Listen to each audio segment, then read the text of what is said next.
নিঃস্ব অবস্থায় কি দোয়া করতে পারেন একজন মানুষ, এই দোয়াটা শিখে নেন, ইনশাআল্লাহ আপনার জীবনের সমস্ত সংকট কেটে যাবে। এটা আমি নিজেও দোয়াটা বেশি বেশি করার চেষ্টা করি। দোয়াটা হচ্ছে, মুসা আলাইহিস সালাম একটা গাছের নিচে হেলান দিয়ে বসলেন, বসে দেখলেন দুইজন মেয়ে দাঁড়িয়ে আছে দূরে, পানি নিতে পারছে না, লোকজন পানি নিয়ে যাচ্ছে, ওরা দাঁড়িয়ে আছে বেচারি। মুসা আলাইহিস সালাম গিয়ে বললেন, কি সমস্যা আপনাদের? এটা নিয়ে আপনারা আবার মেয়েদের সাথে কথা বলার চেষ্টা করেন, ঠিক আছে? তো মাহারাম গায়রা মাহারাম মেনে চলেন।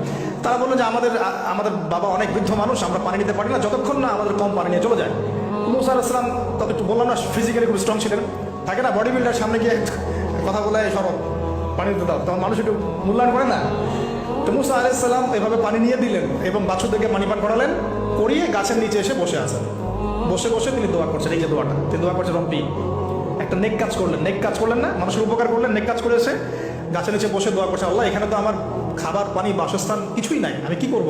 রব্বি ইন্নী লিমা আনজালতা ইলাইয়া মিন খায়রিন ফাকির, রব্বি ইন্নী লিমা আনজালতা ইলাইয়া মিন খায়রিন ফাকির। আবার বলেন, রব্বি ইন্নী লিমা আনজালতা ইলাইয়া মিন খায়রিন ফাকির। অর্থ হচ্ছে, হে আল্লাহ, তুমি তোমার পক্ষ থেকে আমার উপরে যে নেয়ামতগুলো দিবে, আমি এর জন্য ফকির হয়ে বসে আছি। অর্থ বুঝে পড়বেন ভাই, নামাজ রোজা হজ জাকাত যাই করেন আল্লাহর রাস্তায় অর্থ বুঝে পড়বেন। অর্থ বুঝে পড়লে আপনার ইবাদতের স্বাদ পাবেন, তৃপ্তি পাবেন, আল্লাহর সাথে কানেকশন হবে, আল্লাহর নূর পাবেন, মাআরিফত পাবেন, সত্য স্বপ্ন দেখবেন তখন ইনশাআল্লাহ, তখন শুয়ে শুয়ে সত্য স্বপ্ন দেখবেন ইনশাআল্লাহ।